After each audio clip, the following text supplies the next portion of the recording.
The Nike Streakfly, possibly Nike's most misunderstood and underrated running shoe in 2023.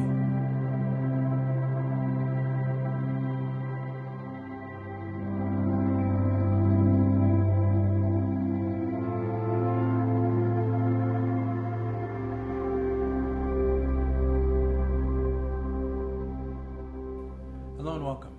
I'm Chris, this is Sagasu Running, and before we get started, let's go over a couple disclosures. I bought these shoes with my own money. No one is paying me or sponsoring me to make this video. Additionally, I have no insight into Nike's design process. I'm just a runner with quite a bit of experience with this shoe, so I'm going to be talking about how I use this shoe and my own perspectives on it. So with that out of the way, let's talk about the Nike Streakfly. The Streakfly leaked on social media for what seemed like an eternity. We always saw it on track athletes, mostly middle distance runners, and the photos that we saw in their feeds were always very low res and very grainy. It was really hard to get any detail about what the shoe actually was. There was also zero leaks about any sort of technical details about the shoe. So that allowed people to, really fill in the blanks and really build this shoe up to be really everything. So it was inevitable that when it actually came out, many people would be disappointed. This shoe also came out at a really interesting time where all the big running shoe brands were releasing lower stack shoes, still using their super foams, but not aimed only at the half or full marathon market. So when we finally got some product information about this shoe from Nike, and we even saw photos of it with 5, 10K on the side of the shoe, I think it seemed to everyone that this was a dedicated racing shoe, something that was going to go toe-to-toe with the Vaporfly, which in the end, turns out that's not necessarily the shoe that we got. When we did get a product name of the Streakfly, it became pretty clear what the lineage of this shoe was to me. There's been some form of a streak in the Nike running line since the mid-90s. The Streak has always been a running shoe focused on training and running, not one or the other, but both. So to talk about the Streakfly, we have to start with this shoe. This is the Nike Streak 7. This is the last of the Streaks from 2020, and this was really the de facto racing shoe for all of Nike's elite marathoners for many, many years, really up until the Vaporfly replaced it. We have an engineered mesh upper, which was always very, very lightweight, very breathable, and in fact, for a Nike shoe, it has a very generous toe box, which is really saying something. This upper was really used across all of Nike's running shoes in various forms. In fact, the early Vaporfly 4% used this upper, and even the original release of the 4% used a variant of this upper. So this was Nike's racing upper for quite a long time. We have a Phylon foam midsole. Phylon foam is very similar nowadays to maybe Adidas Lightstrike. It's not as firm as Lightstrike, but it has the same sort of energy return as Lightstrike. We have 26 mil in the heel, 18 mil in the forefoot with an 8 mil drop. Very minimal by today's standards. And again, this is from an era when marathon racing shoes were meant to be as lightweight as possible with as minimal and little cushioning as you can get away with. This shoe also has a really great outsole, this hexagonal forefoot rubber, which I never had an issue with this, always had a lot of grip. You can kind of see the torsion shank here in the middle. So this is not a plated shoe. It has a midfoot shank that runs from here to here really, and that gives some torsional rigidity to the shoe.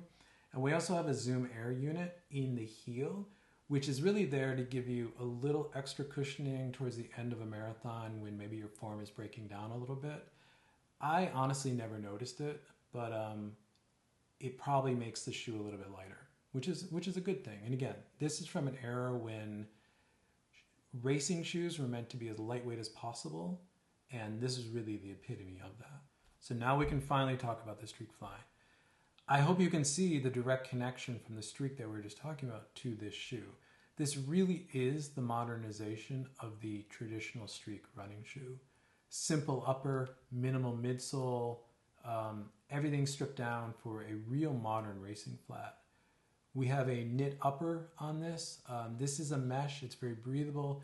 It's not as soft as maybe the Vaporfly or the Alphafly uppers, but I would say it's a little bit more structured. The toe box in this shoe is a little bit more roomy, which works out really well given the flexibility of the shoe. We have the same offset lacing system from the Vaporfly, and in this case we have a semi-gusseted tongue, which is actually really good. If you've ever put on a Vaporfly, you know that it takes quite a bit of effort to get the tongue in the right place, to get the lockdown in the right place. This shoe, you slide your foot in, because of that semi-gusseted tongue, you're good to go generally from the start. We have the same heel collar that you would find in, again, the Vaporfly or the Alphafly. We have a semi-structured heel. There is some rigidity here, but it's not, I wouldn't call this a super stiff heel by any means. The lockdown in this shoe is outstanding. Again, you put your foot in and you lace it up and you go. There's not a lot of finesse that you need like you get in the Vaporfly or Alphafly. So going into the midsole, we have 32 mil stack in the heel, 26 mil in the forefoot, giving you a 6 mil drop. And like the Streak, this shoe does have the P-back shank in the midfoot from about here to here. Now, given that this is full ZoomX and there's no carrier foam or plate, you do need the torsional rigidity that the shank gives you. For example, on the Invincible, you have such a high stack of ZoomX that gives you some of that torsional control, but since there's such a minimal amount of ZoomX in this shoe, comparably for a modern running shoe, that shank really does its job. But I would say you never notice it. It's definitely not as present as a carbon plate, and it's definitely something that I've never actually really felt when I'm running, other than I'm glad it's there. So what makes the Nike Streakfly so magical to run in? I think we have to start talking about this midsole. This midsole really is the hero of this shoe. Full ZoomX, the more rubbery type of ZoomX that you find in the Invincible, not, again, the firmer one that you find in the Vaporfly or the Alphafly, but that ZoomX midsole is really what gives this shoe its feel, its bounce, and its spring. For a non-carbon plated shoe, it is incredible how much bounce this shoe has and how much spring this shoe has. It is a joy to run in. The other thing about the midsole in this shoe is that, as you can see, it's a more traditional midsole. It doesn't have an extreme toe rocker, so you don't have that falling off a cliff feeling that you often get with the high stack super shoes, which I think only adds to the versatility in this shoe. The next thing that makes this shoe so special is the outsole. Now this has that organic ribbed pattern that we originally saw on the original Vaporfly and the Tempo Next Percent. Now I remember when both those shoes released, seeing a lot of video about Nike's designers talking about how much time they spent designing and fine-tuning this outsole to maximize grip and road feel. Which is kind of ironic given that this outsole originally launched in the Alphafly and Tempo Next Percent, which are both high stack, carbon plated, or at least plated shoes with two giant air pods, something that you have no road feel or really need the flex of the outsole in the first place. So putting on this shoe is amazing because this gives you Nike free levels of flex for your foot to naturally move when you're running. It's actually kind of incredible. You combine that with the ZoomX midsole and you get just an amazing ride. One of the things that I think makes this shoe so special as well is the 6 mil drop. Now, Nike's running shoes generally have an 8 to 10 mil drop, and I'm talking about the Vaporfly. And if we go into the Pegasus, we're looking at the higher end of that, we're looking at 10. Those are great for getting up on your toes, and I have no problem running those. In fact, I like them for racing, but a 6 mil drop in the shoe, and what the drop is really the change from the heel to the forefoot, is a little bit more neutral.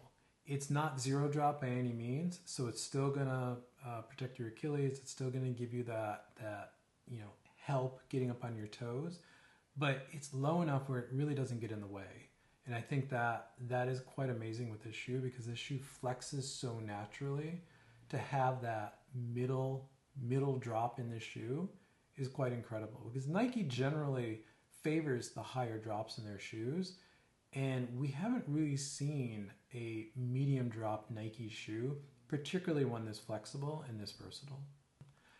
The last real sort of magical quality of this shoe is just how light this shoe is. we're looking at a shoe that's 6 ounces or 170 grams in the reference size US Men's 9. Now, I'm not a huge weight weenie when it comes to running shoes.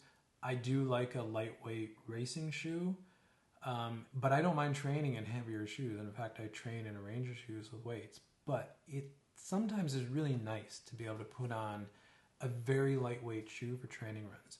Maybe you don't want to put on your race shoe. Maybe you want to save that for race day and make it feel really special. This is such a great option then, because you have this ultra lightweight package in a shoe that's very flexible that literally just disappears on your feet when you're running. It is quite magical. So one of the drawbacks of having such a lightweight shoe with so much exposed ZoomX foam on the bottom is durability. Now this is my 4th pair of Streakflies, and I've been getting about 200 miles on a pair, which may not seem like a lot to some people, but I think for a shoe that is this lightweight and this fun to run in, it is more than adequate. So now that I just told you how amazing and magical the Streakfly is, what do I actually use it for? So the first type of run that I really use it for, and probably what I use it for the most, are my easy runs. Now easy runs are the bulk of your weekly mileage, and the Streakfly generally is going to be the shoe that I reach for those runs. Unless I'm really deep into a marathon build where I'm in those big mileage weeks and my legs are very tired, I will swap out the Streakfly for a max cushion shoe like the Nike Invincible. But for most of the season, I'm picking up the Streakfly, and that's the shoe that I'm going out and doing easy runs in. In fact, I look at the Streakfly kind of like an Invincible Light. It's a shoe that I'm getting maybe 75% of the benefits of the max cushion Invincible in a much lighter, frankly more fun, to me at least, package to run in that I actually find a lot more versatile. The other thing I really focus on easy runs is my stride. So the natural flex of the shoe allows me to really understand how I'm hitting the ground and really diagnose any sort of imbalances or issues that I need to work on. And then the last thing I'll say is, because there is no plate in the shoe and it is so flexible and the ZoomX is so soft, it allows you to really work on leg and foot strength in your easy runs, because the shoe is really disappearing on your foot and it's not getting in the way and it's not really compensating for anything in your stride. There's no plate, there's no carrier foam. It is a very natural feel. Like I said, it's akin to a Nike free experience, but it really gives you the opportunity to really let the shoe disappear and focus on running and building that leg and foot strength, which is, again, a key to success with any type of running. The second type of run that I use the Streakfly for are really short intervals. Now I'm talking about those intervals that are 20 to 30 seconds long. Can you do longer intervals in this shoe? Yeah, you can, and I have. I've done 400s. I've done, 3 to 5 to 7 minute repeats, fartleks and real tempo runs in this shoe. But for that type of interval, that type of sort of training, I'm going to pick a plated shoe. I'm going to pick one of the shoes I'm actually going to race in, probably a Vaporfly. But for those shorter, harder efforts, the Streakfly is really amazing. For a lot of the reasons that I mentioned above, where the natural flex of the shoe is allowing you to really work on your stride. And in these cases, with these sort of shorter, harsher, faster repeats, you're really working on leg strength, you're really working on foot strength, and you're really focused on how your foot is hitting the ground, so that foot strike is really important in those runs. And again, the natural feel of this shoe is just amazing to really maximize those types of training sessions. The last type of run that I will use the Streakfly for quite a bit are hill reps. I think the Streakfly, to me at least, is one of the best hill rep shoes available because it doesn't get in the way. Hill reps are really focused on impacting the ground, driving energy into the ground, and building leg strength and that explosive impact into the next stride. And a shoe with a plate or a high stack really gets in the way in that instance, where with the Streakfly, because it is so minimal, because you do have that amazing ZoomX foam, it protects you enough but still allows you to drive into the ground and pop off very easily. And this is a place where I think the shank in the midfoot actually works really well, because it's controlling that torsional twist in the shoe. So in those really high energy, really explosive sort of reps that you're doing on a hill, it's really helping the shoe stay into your foot, stay in place, and really allowing you to place your foot to pop off it, which again is the point of a hill rep. You're really building that strength. So they're amazing for that. I hope I made a compelling case why I think the Nike Streakfly is Nike's most misunderstood and underrated shoe. I think it came out at a time when people pigeonholed it into a race shoe, and it wasn't better or faster than the Vaporfly for most instances. And then the other brands have maybe racing flats or modernized racing flats that have a little bit more technology in them. So the Nike Streakfly, I think, just got kind of forgotten. People just wrote it off because it wasn't as good as the Vaporfly. So it's not really a trainer because it's too minimal. And I think that was a mistake. I think it is actually one of the best training shoes that you can buy. And I'm thankful for Nike for making it. It's a shoe I've been waiting for Nike to make for a long time. I trained a lot in the Streak. I never raced in the Streak because I started racing in the Nike Vaporfly 4% era. So I never actually raced in the Streak, but I did do a lot of training in it. And I always loved going from the Streak to the Vaporfly. It was always such a, just kind of magical at the time because the Vaporfly was so different and it felt so fast.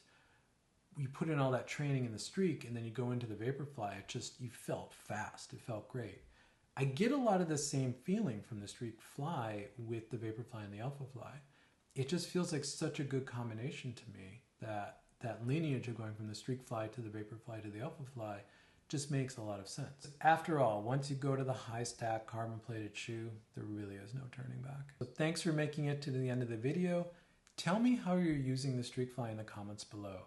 I don't see a lot of them out there on the roads in training or racing, and I hope I've convinced at least a few of you to give the Streakfly another look. I think it's an amazing versatile training shoe that everyone should have in their rotation. Also, if you found this content useful or informative, please consider a like and subscribe. Helps a new channel significantly. I have a lot more content planned, so there'll be a lot more coming in the coming months. And with that, I'll see you next time.